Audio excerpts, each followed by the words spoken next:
Hello, it's Cried here, with an optimized build for Messmer's Spear of the Impaler, which is a remembrance weapon you can obtain for beating the flagship boss in Elden Ring's DLC.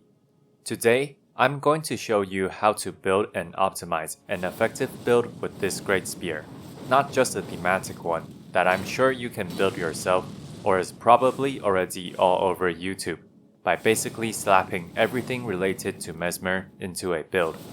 First up, let's talk about the unique points of Spear of the Impaler. This Greatspear's heavy attack, charged heavy attack, and running heavy attack are all unique throwing attacks that throw the spear. The fully charged heavy attack also produces an AoE of flames. The problem with this is that all of these throwing attacks have quite the high damage drop-off and low poise damage. Furthermore, the arrow talismans do not help with decreasing this damage drop-off, and the base damage percent of these throws are already lower than the regular heavy attacks of other Greatspears. Therefore, I don't recommend focusing on this heavy attack, but rather to use it as an additional tool here and there. Even if this is slightly buffed in the future, it will unlikely be a big selling point of this weapon. Next, let's take a look at this weapon's skill, Messmer's Assault. Messmer's Assault is a 3-part weapon art, where you do a cleaving swing into 3 frontal stabs, and then followed by a stab into the ground to cause an AoE explosion of spears. Now this is a powerful but very fancy and time-consuming weapon art that takes 5.5 seconds to fully execute, with the largest part of your damage backloaded into the Garden of Spears. So you do want to finish your skill if possible. To give a comparison of how long this weapon art takes, there were a few people telling me how unwieldy Rellana's weapon art feels, even though it too is a 3-part weapon art on the intelligence version, where you can stop anytime. The moon blades only take 3.9 seconds to complete, so Messmer's Assault is definitely not universally spammable in every fight, and you want to create an opportunity to use it yourself. This weapon art does indeed scale better to Faith, despite dexterity having a higher scaling. But since this Greatspear has higher base fire attack, investing into Faith only costs you a bit of raw attack, so it is advisable to invest into Faith for your build. Okay, so how do we make full use of this weapon? First, let's begin by talking about the typical thematic build and why I don't suggest going for this route if you're stressing on the performance of the build. I'm going to keep this short and give you guys the rundown of the full Messmer build in 2 minutes. Winged Serpent's Helm or Messmer's Helm. They give slightly different bonuses, with Messmer's Helm giving a smaller boost to weapon skill, but a small boost to Messmer's incantations. Fire Knight Armor for 5% Messmer incantation bonus, followed by 2 pieces of gear that can push you to 51 poise or above. Slap on your Messmer's incantations with Golden Vow and a Greater Barrier or Flame Grant Me Strength. 35 dexterity requirement for the weapon, and then dump the rest into Faith, which usually ends up around 60 Faith or so, maybe 70, for a level 150 build. Incantations like the Messmer's Orb are fairly costly, so you tend to have a few points into mind to be able to cast them multiple times. And then for the Sacred Seal, most builds would probably recommend Fire Knight's Seal, which buffs Messmer's incantations by 15%. But if you are around 60 Faith though, this might actually not be your best seal, since the Fire Knight's Seal is a backloaded seal. So even if you just want to play the thematic build, your build will already turn stronger by watching this part. If we directly multiply the bonus of the Fire Knight's Seal, we reach 297 spell power.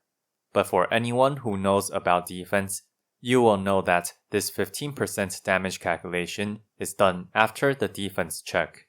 This is important, as it means that the Godslayer's Seal with 291 spell power can do more damage than the Fire Knight's Seal. And if you mix in any other damage incantations where Fire Knight's Seal doesn't even get a buff, the winner is obvious.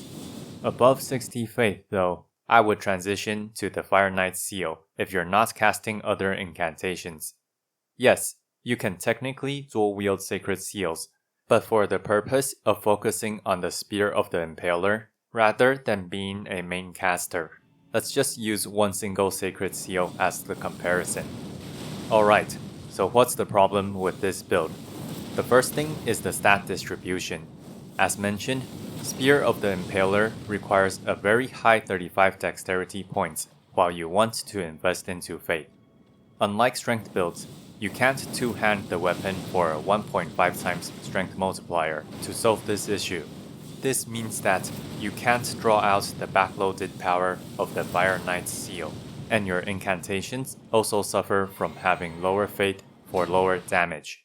At 80 Faith, you're looking at 333 spell power with a 15% damage multiplier versus 291 from the Godslayer's Seal at 60 Faith. This results in roughly a 31% damage difference for your Messmer's incantations if you can fully commit to building Faith instead. And this is without taking into account extra differences that can result from defense, which further favors the Fire Knight's Seal. Besides, the Flame Serpent is only a poke. The Messmer's Orb is not very consistent because of its lack of hyper armor, and the Rain of Fire is absolutely hot garbage, so I would not be overly reliant on these incantations to begin with. Next, to give us a window of opportunity to cast our weapon art, staggering the target is a good option. Instead of going for critical hit, we can choose to land the full rotation of our weapon art for even more damage. For the weapon though, if you only run the Spear of the Impaler, the base moveset of your one-handed or even two-handed attacks are okay, but you're severely limited by your poise damage options. This is because of your unique heavy throwing attack. As an additional comparison for reference, charged heavy attacks of normal Greatspears are already slower and deal less poise damage than Great Hammers. With the deficit of having the poor unique heavy attack for stagger, I don't think one-handing or two-handing the Greatspear performs well. However, the power stance moveset of the Greatspear is excellent, as the Greatspear's power stance attacks tend to land together and is not divided into multiple hits that takes a long animation time. With the benefit of having a good reach and high base attack, you can consistently do more damage and poise damage with your power stance moveset, versus your two-handed moveset or the power stance moveset of other weapon classes. One concern you might have of power stance spears is the additional endurance, but don't worry, we have stats to spare. We can also avoid juggling in too many casts of Messmer's incantations to drop some mind for endurance. Now that I've settled on power stancing Greatspears, the question is which Greatspear to choose. There are only two infusible Greatspears in Elden Ring, the Lance and the Messmer's Soldier's Spear. They both have a small problem, which is their strength requirement. Even in the Messmer's Soldier's Spear's case, that is a whole 5 additional stat points to split up in an already hybrid-looking build. Of course, if their stats are worth it, 5 extra strength is no problem at all, as we do have spare points, and these are their stats. Certainly an option to keep in mind, but let's explore some other ones. We have 2 more notable Faith Greatspears, the Tree Spear and the Barbed Staff Spear, with the Tree Spear needing only 1 extra point into strength. But the winner is the Barbed Staff Spear. With our stat spread, this new DLC weapon has higher attack than the Tree Spear, while still having 55 bleed buildup. Out of the 4 options, this is also the lightest Greatspear. While the bleed isn't a whole lot, it does usually proc once or twice per boss, sort of making up for the fact that it deals holy damage in PvE, where a lot of bosses are resistant. Its unique weapon skill is just alright, nothing that powerful, but it's nice to have a ranged option. We're mainly using it for the power stance moveset anyway. If you want a particular ash on your offhand Greatspear, or don't want to do holy damage, you can definitely go for one of the infusible spears, but otherwise, I do think this is the Greatspear that'll serve the build the best. And this is my stat spread for level 150. You will notice that I am only level 144 because you have 6 flex stat points. Also, we only have 30 dexterity here because I am running the Millicent's prosthesis.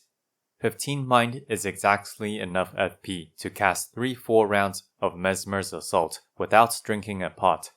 Personally, for 150, I went for 6 extra points of endurance for more stamina, because Power Stance Greatspears is very aggressive and burns a lot of stamina.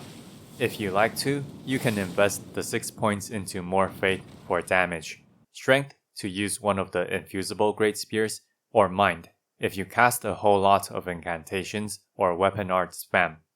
This is a level 200 stat distribution example, and you can also swap off the Millicents to the Rotting Wing Sword for more damage. For my armor, I went with these. The Winged Serpent's helm is better than the Messmer's helmet, as I don't really depend on offensive incantations for this build. And the rest of the armor is fashion, while going over 51 poise. Since I don't often cast Messmer's incantations, I went with the Raging Wolf armor, which looks better and provides more tankiness than the Fire Knight armor that gives a boost to Messmer incantations. The armor is really up to you. As for the talismans, Dragon Crest Great Shield is pretty standard. Millicent's prosthesis buys us 5 extra dexterity and also gives us a good boost to our attacks. I'm running this over the Rotting Wing despite having spare stat points because I want the additional points for stamina. Even though Greatspear's power stance attacks land together, they do still count as 2 hits, not 1.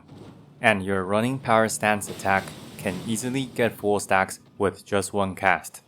I'm running the Viridian Amber Medallion plus 3 for more stamina.